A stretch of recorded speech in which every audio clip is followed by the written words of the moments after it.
As is our tradition here on Breakfast Central, we bring you the papers every morning. Let's start with the Punch newspaper. Kaduna bombing. Federal government vows to punish culprits. ACF demands GOC's removal. Federal government promises to unravel causes of bombing. Rebuild affected community. Defense headquarters pleads. Curb accidental bombings with AI. U.S. Army or U.S. Arms Center tells military. ACF demands proof. We had a conversation this morning about the Kaduna bombing and whether or not to actually expect that the federal government will keep to its word.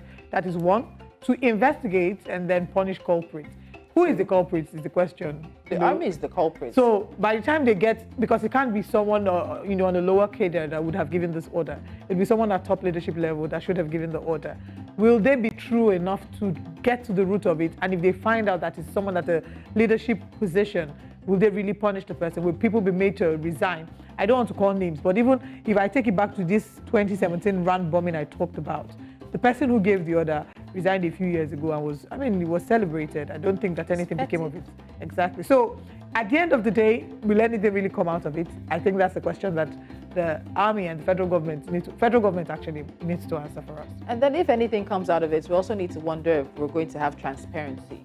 Because the army, as we know, can decide to do whether it's quiet court-martialing, quiet trial, and we won't know anything. The army will tell us that it has been handled. Yeah. But families that lost loved ones, again, I'm going back to the fact that SBM says over 425 Nigerians have been killed in such situations from 2017 to 2023, and that's unacceptable. That means there's a history there, and that means that the structures and the regulations around this have not been checked, have not been tightened. We should have not any single experience of this after the very first one that had happened, whether it be the Nigerian military or whether it be the Nigerian Army or the Nigerian Air Force or anyone responsible. Another front page story there from the Punch. Sanusi carpets NNPCL, and he's of course asking for the dollar. He says he doubts the dollar.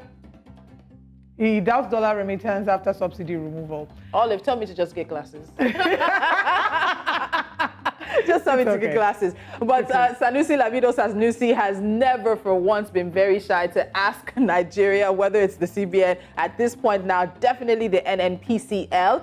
Where is the money? Reminds me of course, Jerry Maguire, show me the money. He wants this NNPCL to show Nigerians the dollars. And he's been asking this question for years. In fact, he says that this is the question that got him sacked as CBN governor.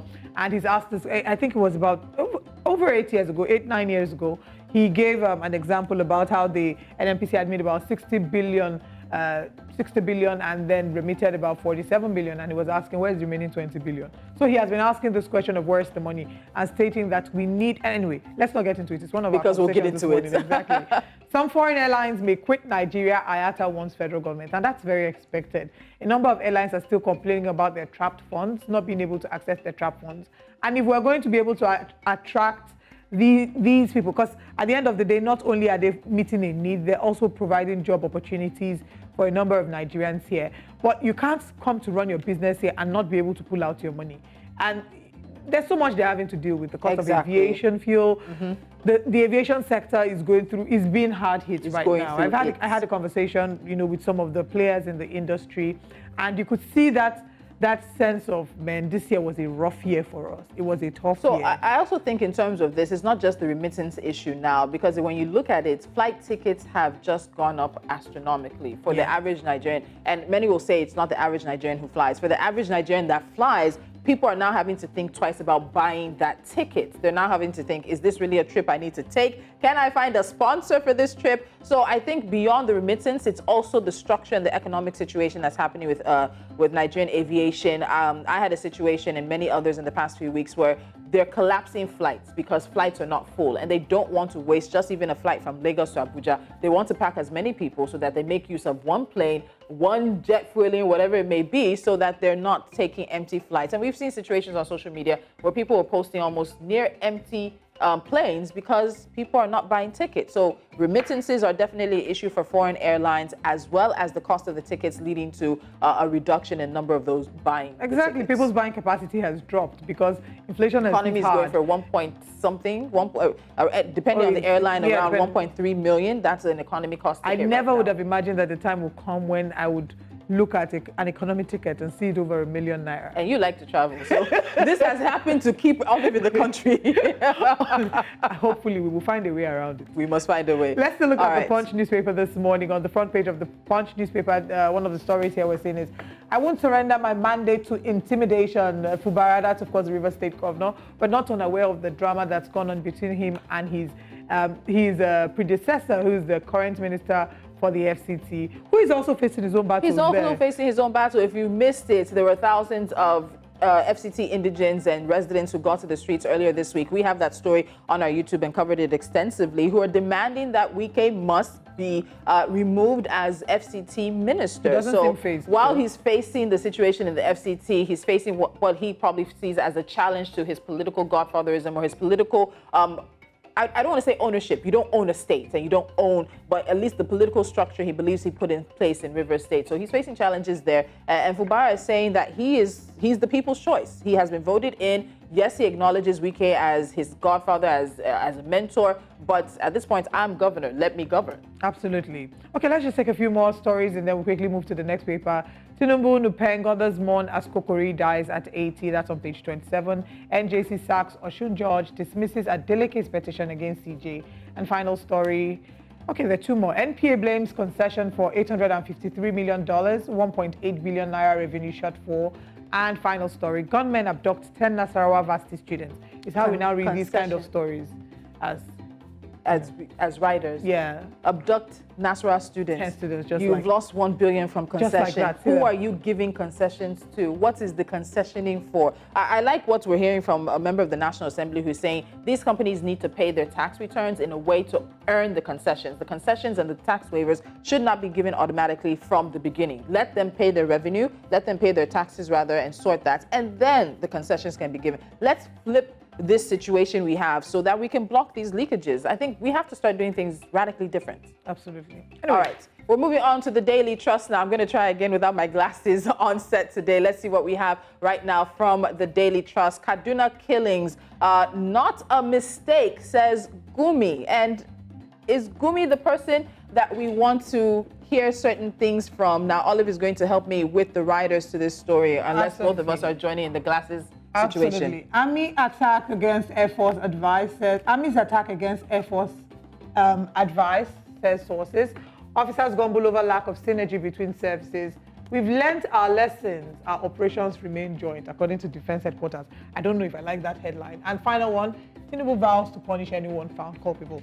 Please, what's the meaning of we've learnt our lessons? Our operations remain joint, according to Defense Headquarters. What does that even mean? You've learnt your lessons with the loss of how many Nigerian lives? Is this a joke? Is this actually a joke? We've learnt our lessons.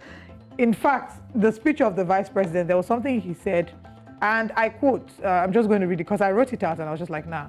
Because sometimes I feel like these people need, they need communications persons to help them write the things that they say. Because he said, and I quote, there's no gain in dwelling too much on this incident that has happened.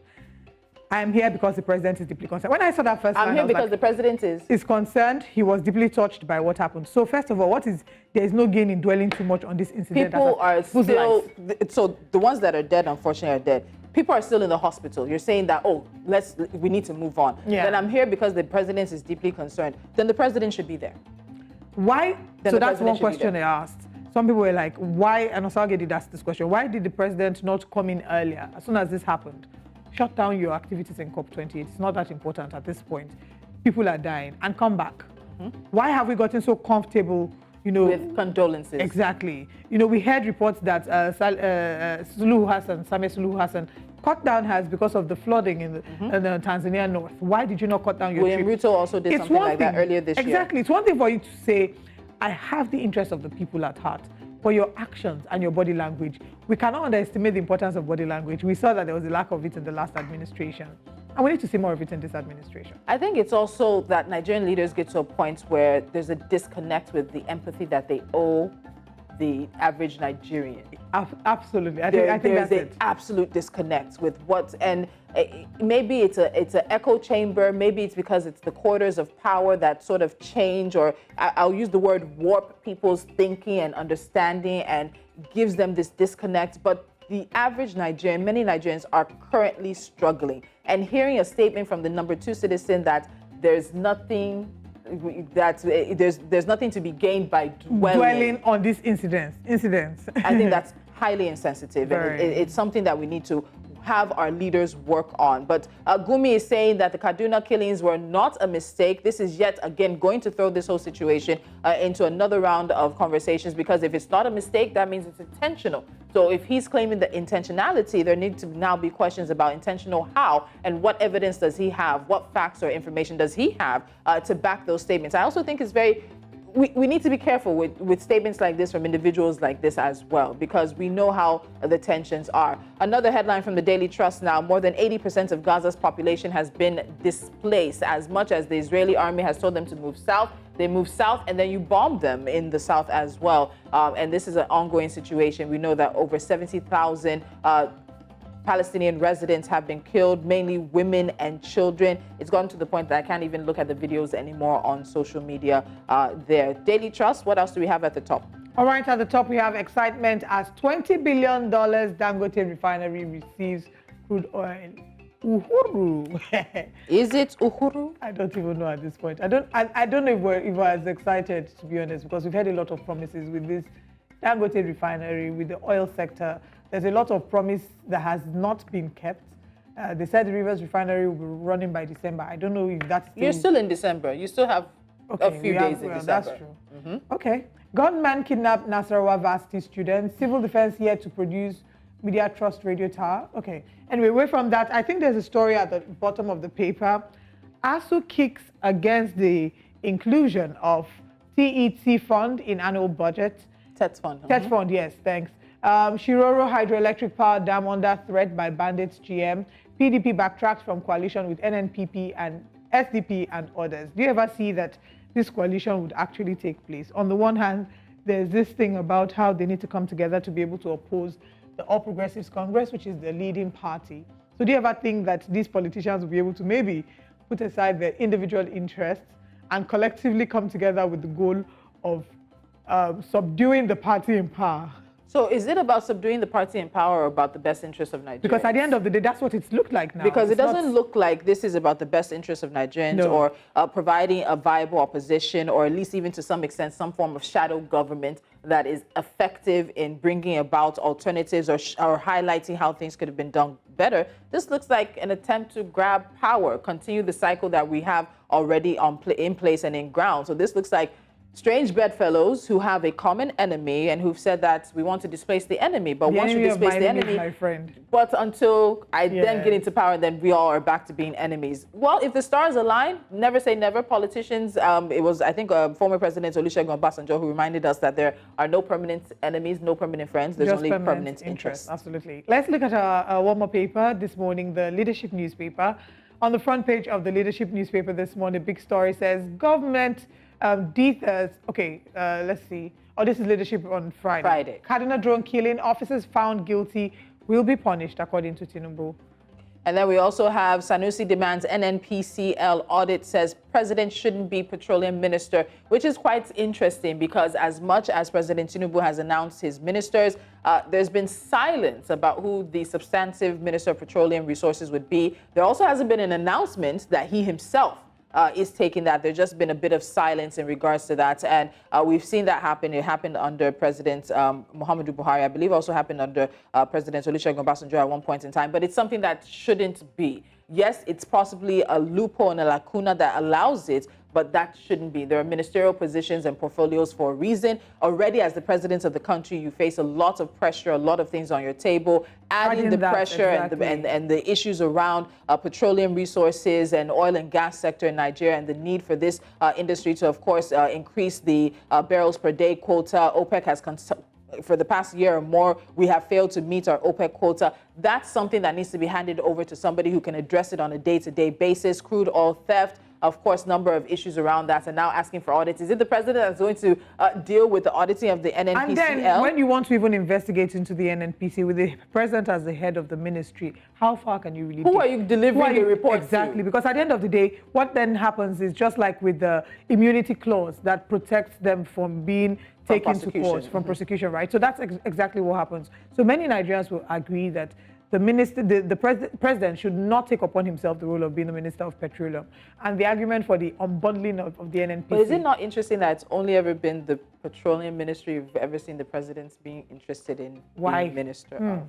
Think about it. Think about it. Why not education? Why not health? Right. Let's move on. Anyway, moving on the front page of the Leadership newspaper, we will take hard decisions to transform Abuja, and that's by Nyesom Wike, the Minister of the FCT, who's come highly criticized by a number of people. Now, there's been allegations that these protests were sponsored by who, we're not quite sure. The Senate representative for the FCT, Ireti Kingigbe, had also criticized some of his methods. She's applauded his intentions, but criticized some of his methods, saying that they're not people-friendly. So there are a number of things, a number of policies that he's implementing, working on the Millennial Center. She said, look, we are having more pressing issues right now. This is a great idea. Tourism is a good source of revenue generation. But right now, Abuja is highly insecure. Can we focus on ensuring that we fix our insecurity problems before we start working on these centers? You know, can we ensure? So there's just a number of building the house for the vice president for, you know, to the tune of how many? 15 billion. So it's just a number of things that Wike has done, and he's come with this approach that is almost like Wike is coming. Wike is coming. Like everyone should run and hide.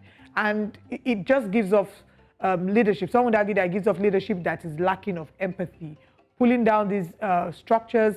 Some have said that, you know, these intentions behind it is not really sincere. It's not really genuine. It's an avenue to dispossess the citizens of Abuja of their property. But were people expecting a different Wike from the Wike that was in Rivers? I doubt. Exactly. I know that the moment. And so that then throws back to the president who appointed him. What was the president expecting of Nyesom Wike as minister of the FCT? Although, I mean, Kingigbe would argue that some of the changes that the FCT needs to see, some of the policies, you know, that need to be implemented to ensure that this master plan idea be achieved, needs to be done by someone who is brave and courageous, and that Wike has that, you know, that courage to be able to pull it. But it's his methods. His methods are rather brash, some would say. I'm surprised he has not brought his band back to the FCT. Oh, I miss them. All right, and final thing on Leadership Friday, political parties ask FG to immortalize Kokori, and of course that is definitely an individual there that in the past, I think, few hours, day or so after his death, the things that we've heard about him as one of those who was fighting for this democracy, fighting for the democracy that Nigeria enjoys, as imperfect as it may be. People are asking for him to be immortalized, and we'll see if that's something that the federal government decides to take up. All right, and that's all that we can take on the front pages of the newspapers this morning. We'll go on the break, and when we come back, we have very important conversations. We're looking in the areas of medical brain drain and why all the medical practitioners are jackbuying. And also we'll be looking at Sanusi Lamido asking that the NNPCL be audited. Stick with us.